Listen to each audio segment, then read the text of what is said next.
Don't forget to like the video, share your thoughts in the comments, and subscribe to stay updated with our latest stories. The silence in the house had become a presence of its own, thick and heavy like the humid summer air pressing against the windows. Ever since Mark passed away 2 years ago, and especially after my son Leo went off to college last fall, the quiet had a way of creeping into every corner. It wasn't just the lack of noise, it was the absence of life, of shared breath, of the little routines that had once filled these rooms. I was rattling around in here, a ghost in my own home some days. Leo called, bless his heart, but he had his own life, his own worries. My friends tried, but everyone's busy, you know. Sometimes the loneliness felt like a physical weight on my chest. That afternoon, the weight felt particularly heavy. The air conditioner was struggling, wheezing like an old man, and the heat seemed to amplify the emptiness. I was sitting at the kitchen table, staring blankly at a half-finished crossword puzzle, the pen idle in my hand when the doorbell chimed. It startled me. I wasn't expecting anyone. Maybe it was just a package delivery. I smoothed down my apron, a habit I couldn't seem to break even though I rarely cooked elaborate meals anymore, and walked to the door, peering through the peephole. Standing on my porch, looking slightly uncertain, was David Miller. David. Leo's best friend, Jack's dad. He was holding a small toolbox, the metal kind, scratched and dented from years of use. I blinked, surprised. We weren't close friends, David and I acquaintances, really.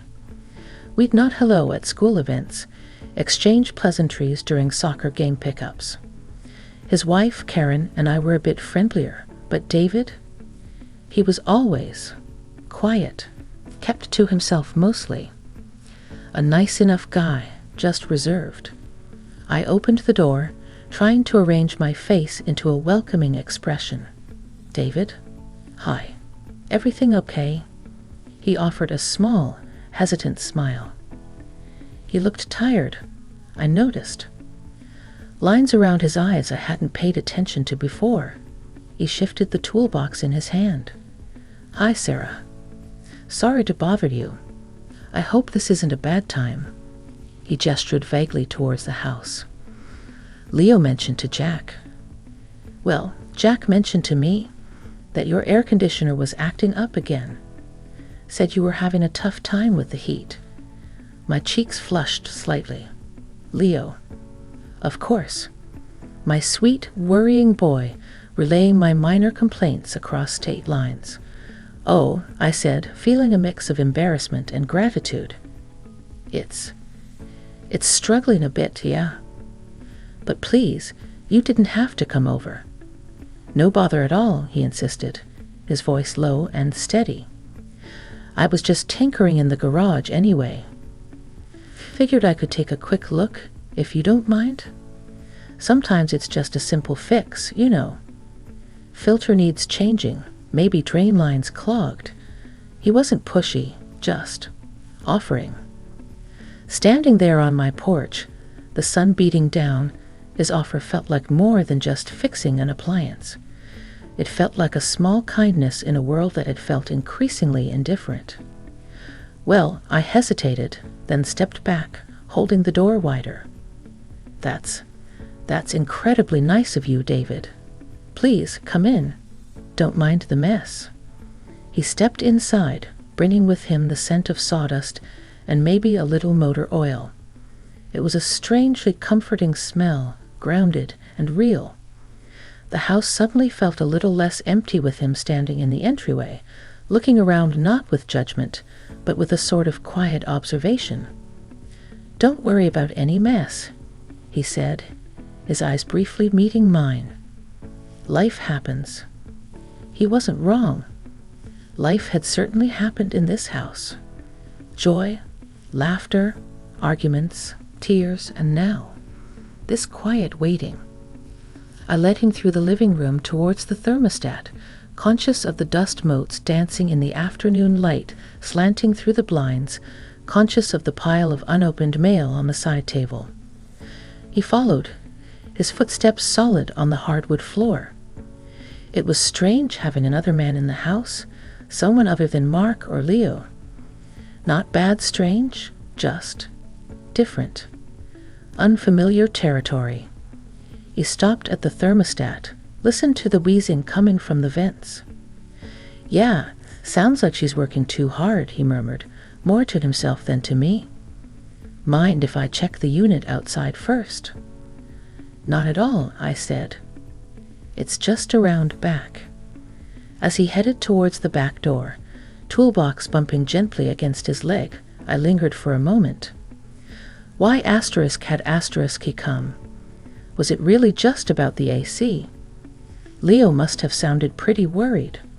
Or maybe David understood something about this quiet house, this lingering sadness. Maybe he wasn't just Leo's friend's dad. Maybe he was just a kind man noticing someone might need a hand. I shook my head, telling myself not to read too much into it. He was just being neighborly. That's all. Still, a tiny, unfamiliar flutter started somewhere deep inside me. Not quite hope, but perhaps the possibility of it. I followed him outside into the oppressive heat. The air hung thick and still, smelling of hot asphalt and freshly cut grass from a neighbor's yard down the street. David had already knelt beside the big, noisy air-conditioning unit at the side of the house, the toolbox open beside him on the parched lawn. He had taken off the main panel, exposing the intricate-looking innards of the machine. He worked with a quiet competence, his movements economical and sure. There was something calming about watching him, the way his brow furrowed slightly in concentration, the deftness of his fingers as he checked connections and brushed away accumulated leaves and debris. I leaned against the warm brick of the house, arms crossed, watching him. "Can I get you something?" I offered after a few minutes of silence, broken only by the clink of metal tools and the drone of the struggling AC fan. "Water. Iced tea?" He glanced up, wiping a bead of sweat from his temple with the back of his wrist. "Water would be great, Sarah." "Thanks." His smile was brief but genuine this time, reaching his eyes. I went back inside, the coolness of the house, inadequate as it was, a relief after the baking heat. I filled a tall glass with ice and water, the cubes clinking merrily. As I stood at the sink, I caught my reflection in the window above it. Faint lines around my own eyes, hair pulled back messily, a smudge of ink on my cheek from the crossword. I'd looked, tired and lonely. Seeing David, unexpectedly here, doing something practical and helpful, highlighted my own inertia, the way I'd let things slide, both literally and figuratively. When I returned, he was examining the condenser coils. "Think I might see part of the problem," he said, pointing with a screwdriver. "Coils are pretty dirty. Restricts airflow, makes the whole system work harder and cool less efficiently. Happens easily with all the pollen and dust we get around here." He explained it simply, without making me feel stupid. Could probably use a good cleaning. "I have some coil cleaner in the truck if you want me to give it a shot." "Would you?" I asked, feeling a surge of relief. I wouldn't know where to start. "Happy to?" he said, standing up and stretching slightly. He took the glass of water I offered, his fingers brushing mine briefly. A tiny spark, unexpected, like static electricity, but warmer. I pulled my hand back perhaps a little too quickly. He took a long drink, his Adam's apple moving. "Thanks, Sarah. That hits the spot." He went off towards the street where his sturdy-looking pickup truck was parked. While he was gone, I stayed by the AC unit, looking at the exposed wires and fins. It felt symbolic somehow.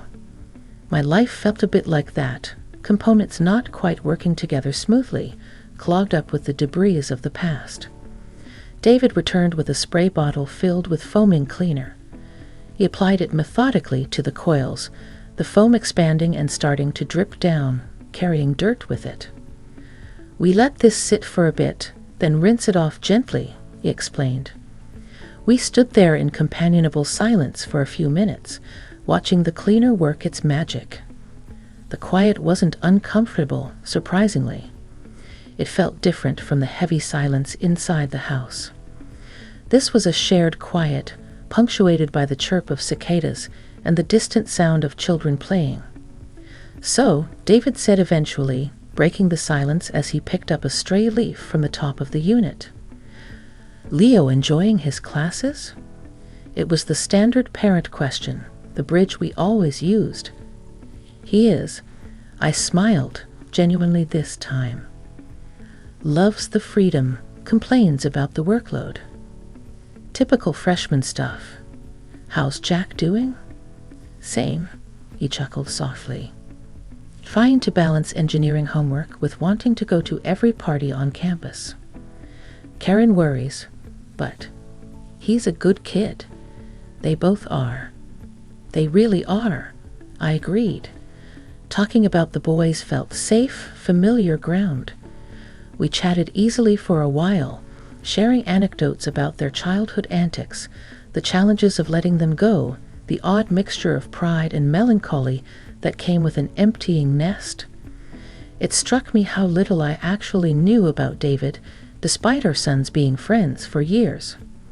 I knew he worked in construction management, that he liked fishing, that he was generally considered a steady, reliable guy. But the man standing beside me now, sharing a quiet moment in the afternoon heat, felt more complex, more present than the peripheral figure I'd known. He finished rinsing the coils gently with the hose, the water sluicing away the dirty foam. He checked a few other things, tightened a connection, then replaced the panel, securing it firmly. "All right," he said, stepping back and wiping his hands on a rag he pulled from his back pocket. "Let's see if that helped." We went back inside. He adjusted the thermostat, and we waited. Within a minute or two, the air coming from the vents felt noticeably cooler, stronger. The wheezing sound was gone, replaced by a quiet, efficient hum. Relief washed over me. "David, that's amazing," I breathed out, a genuine smile spreading across my face. "Thank you so much. I don't know what I would have done." "Glad I could help," he said, leaning against the doorframe, that quiet smile back again. Sometimes it's the simple things. He looked around the living room again, his gaze lingering for a moment on a framed photo of Mark, Leo, and me on the mantelpiece, taken on a beach vacation years ago. His expression softened almost imperceptibly. "It gets quiet, doesn't it?" he asked, his voice gentle. The question hung in the air, simple but profound. It wasn't just about the house being empty. He knew. He understood. My throat tightened.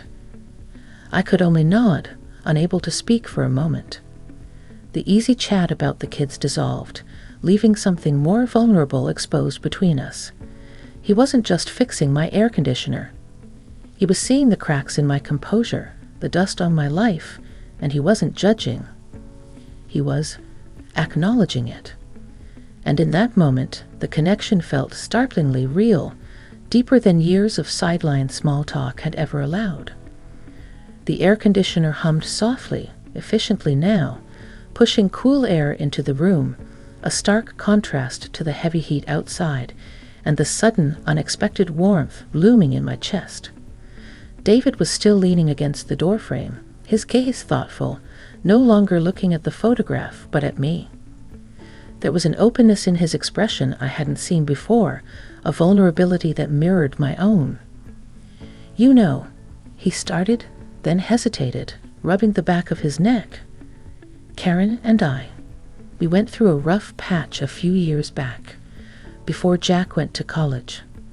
House felt too big, too quiet then too. Different reasons, same feeling." I was surprised by his candor.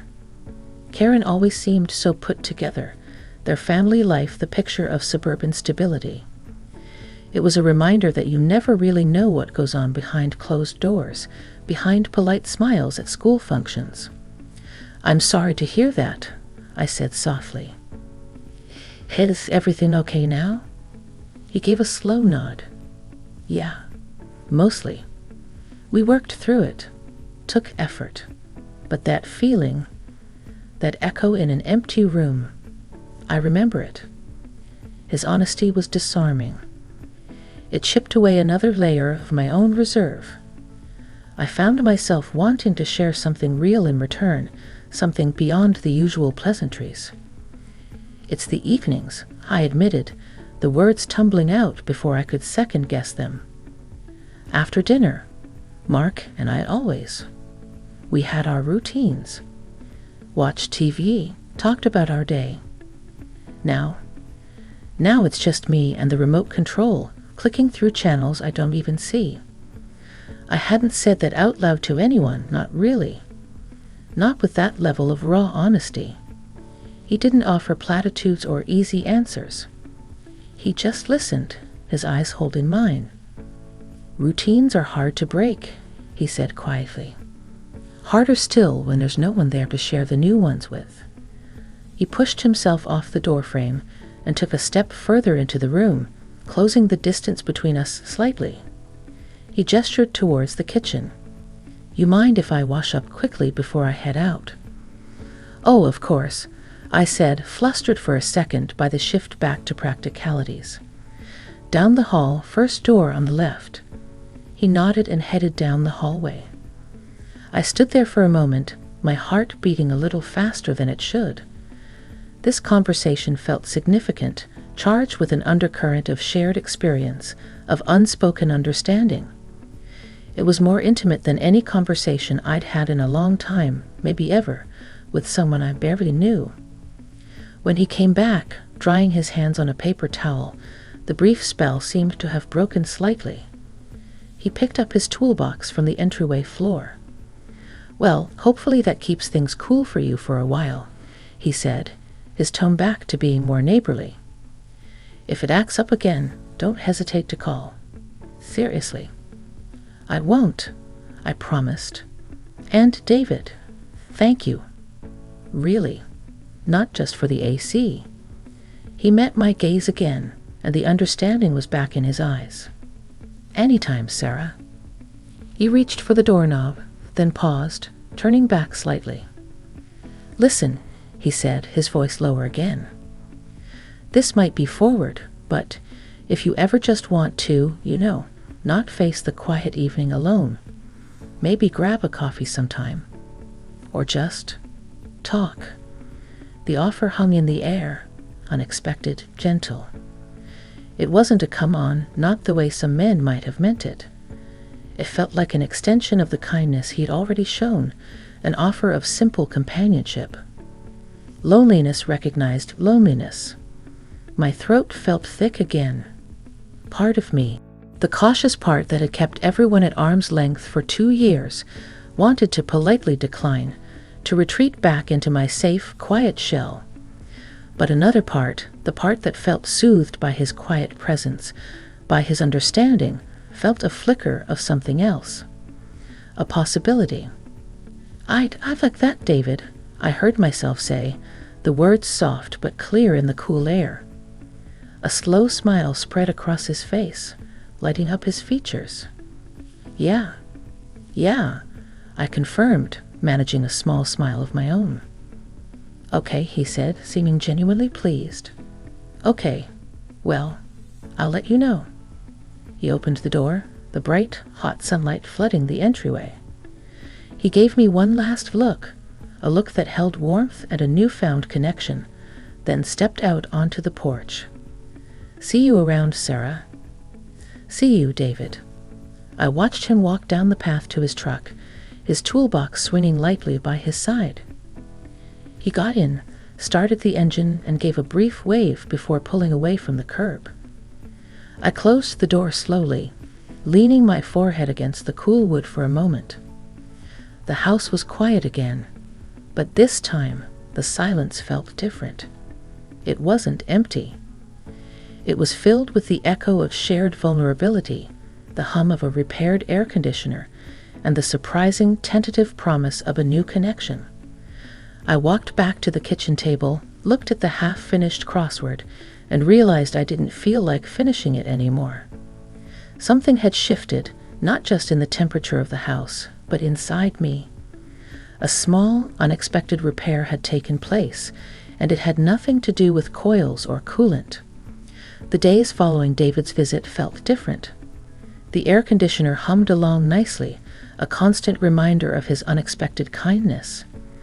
But more than that, the oppressive weight of loneliness seemed to have lifted just slightly. It wasn't gone entirely, of course. Grief and solitude don't vanish overnight. But the possibility of connection, the shared vulnerability in that conversation, had opened a small window in the closed-off room my life had become. I found myself tidying up the house with a bit more energy, clearing the pile of mail, even buying a few new flowering plants for the porch. Small things, but they felt significant. I hadn't heard from David immediately, and that was okay. His offer hadn't felt like something demanding urgency. It was a quiet suggestion, left gently on the table, and I trusted he would follow up when the time felt right for him, too. There was a sense of mutual respect in that unspoken understanding that I appreciated deeply. About a week later, my phone buzzed with a text from an unfamiliar number. "Hey Sarah, it's David Miller. Hope the AC is still behaving. Thinking of grabbing coffee at the Daily Grind tomorrow morning around 10 if you're free and still interested." My heart gave a little leap. I smiled as I typed back, "Hi David. AC is perfect, thank you. And yes, 10 tomorrow sounds lovely. See you then." The next morning, I took a little extra care getting ready. Nothing drastic, just chose a blouse I liked, put on a touch of mascara. It felt good to have a reason, however simple. The Daily Grind was bustling, filled with the aroma of coffee and baked goods. I spotted David sitting at a small table near the window, already nursing a mug. He looked up as I approached, and his face broke into that warm, quiet smile. "Morning, Sarah." "Morning, David." Sitting down opposite him felt surprisingly natural. We ordered coffee.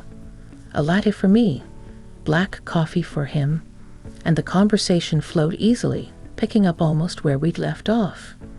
We talked more about our kids, their adjustments to college life, our own experiences with the empty nest. He told me a bit about his work, the challenges and satisfactions of managing big construction projects. I talked about the library where I volunteered part-time, the people I met there, the comfort I found in books. We discovered shared interests, a love for old movies, hiking trails neither of us had explored in years, a mutual dislike for reality TV. But more importantly, we talked about the quieter things too. He spoke about the complexities of his long marriage, the way people change over time, the effort it takes to stay connected. Not complaining, just observing, reflecting. And I found myself sharing more about Mark, not just the sadness of his loss, but the shape of our life together, the good and the challenging. David listened patiently,